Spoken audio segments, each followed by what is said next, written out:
ပညာရေးခရီးလမ်းရဲ့ဒါထွက်ကစလို့အဆင်ပြေချုံးမိတ်စေချင်တာမိဘတိုင်းရဲ့စေတနာပါမူကြိုစထားတဲ့အချိန်မှာတနေကုန်အိမ်နဲ့ခွဲထားရတာကဖေဖေမေမေတို့အတွက်ရောကလေးတို့တော့ပါခက်ခဲစေပါတယ်ဒီတော့တော့မပူပါနဲ့ဝိုင်ယာလီမှာအဖြေရှိပါတယ်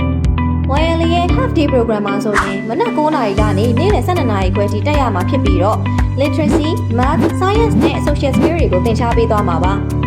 အသက်အရွယ်အနေနဲ့ကတော့2နှစ်ကနေ4နှစ်ရွယ်တသားမီမီလေးတွေတက်ရောက်နိုင်ပါတယ်ဒါအပြင်အခမဲ့အစမ်းတက်ရောက်နိုင်တဲ့ trial class အစီအစဉ်လေးလည်းရှိတယ်နော်။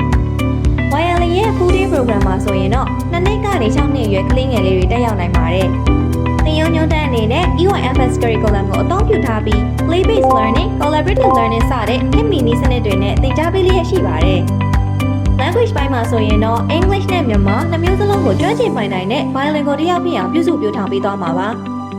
YLE က facility ပြည့်စုံတဲ့ကျောင်းတစ်ခုဖြစ်တဲ့အပြင် parent teacher conference, field trip နဲ့ seasonal event တွေကိုလည်းတမ်းတစ်ခုချင်းစီတိုင်းမှာပြုလုပ်ပေးလျက်ရှိပါတယ်။အသေးစိတ်ဆုံးဖြတ်ခြင်းနဲ့ဖေဖေမေမေတို့အနေနဲ့အမှတ်6ခွန်ကိုမင်းအောင်လန်40ရပ်ကွက်မြောက်ဒဂုံမြို့နယ်ကိုလာရောက်ဆောင်ရွက်နိုင်သလိုဖုန်းနံပါတ်3996565858ကိုလည်းဆက်သွယ်နိုင်ပါတယ်။အစကောင်းမှအနှောင်းသေးကြောင့် YLE မှာကျောင်းတက်ပါ